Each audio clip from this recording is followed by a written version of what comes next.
Dans le village de Nzuri, niché au cœur de la forêt tropicale, vivait une jeune fille nommée Amina.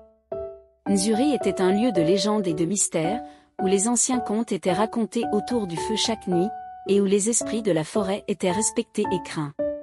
Amina, avec ses yeux brillants et son sourire éclatant, était aimée de tous. Mais elle portait en elle un lourd fardeau. Sa mère, Yemi, était morte en la mettant au monde. Depuis ce jour, son père, Bako, avait sombré dans une profonde tristesse, se sentant responsable de la mort de sa bien-aimée. Malgré cela, Amina grandissait forte et déterminée, aidant son père au champ et apportant joie et espoir à tous ceux qu'elle rencontrait. Sa gentillesse et son courage étaient connus de tous, mais un sombre secret pesait sur son cœur. Chaque nuit, Amina rêvait d'un oiseau sacré, aux plumes dorées et aux yeux perçants, qui lui parlait d'un destin qu'elle devait accomplir pour libérer son village d'une ancienne malédiction. Un soir, alors que le soleil se couchait et que les ombres de la forêt s'allongeaient, Amina décida de suivre l'appel de l'oiseau sacré. Elle pénétra dans la forêt, ses pas guidés par une force invisible.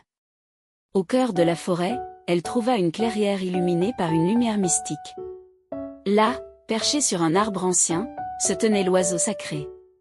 L'oiseau lui parla d'une ancienne malédiction qui avait été jetée sur le village par une sorcière jalouse, Nia, il y a plusieurs générations. Cette malédiction condamnait chaque première-née à mourir jeune, laissant leurs proches dans une éternelle tristesse. Pour briser cette malédiction, Amina devait trouver le sanctuaire caché de Nia et y récupérer une pierre sacrée. Avec une détermination inébranlable, Amina entreprit ce périlleux voyage. Elle traversa des rivières tumultueuses, gravit des montagnes escarpées, et affronta des créatures mystérieuses. À chaque étape, l'oiseau sacré apparaissait pour la guider et lui donner la force de continuer. Après de nombreuses épreuves, Amina arriva enfin au sanctuaire de Nia, un lieu sombre et effrayant. Là, elle trouva la sorcière, vieille et faible, mais toujours puissante. Nia, voyant la pureté et la bravoure d'Amina, comprit que sa malédiction avait causé trop de souffrance. Dans un dernier acte de rédemption, elle donna à Amina la pierre sacrée et lui expliqua comment briser la malédiction. Amina retourna à Nzuri, portant la pierre sacrée avec elle. Lorsqu'elle atteignit la place du village, elle déclama les mots que Nia lui avait enseignés. Une lumière éclatante émana de la pierre, enveloppant le village et ses habitants. La malédiction fut levée, et un sentiment de paix et de bonheur envahit les cœurs de tous.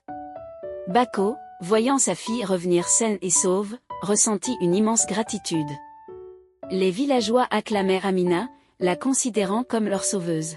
Mais Amina, humble et modeste, savait que ce n'était pas seulement sa bravoure, mais aussi l'amour et la mémoire de sa mère qui l'avaient guidée.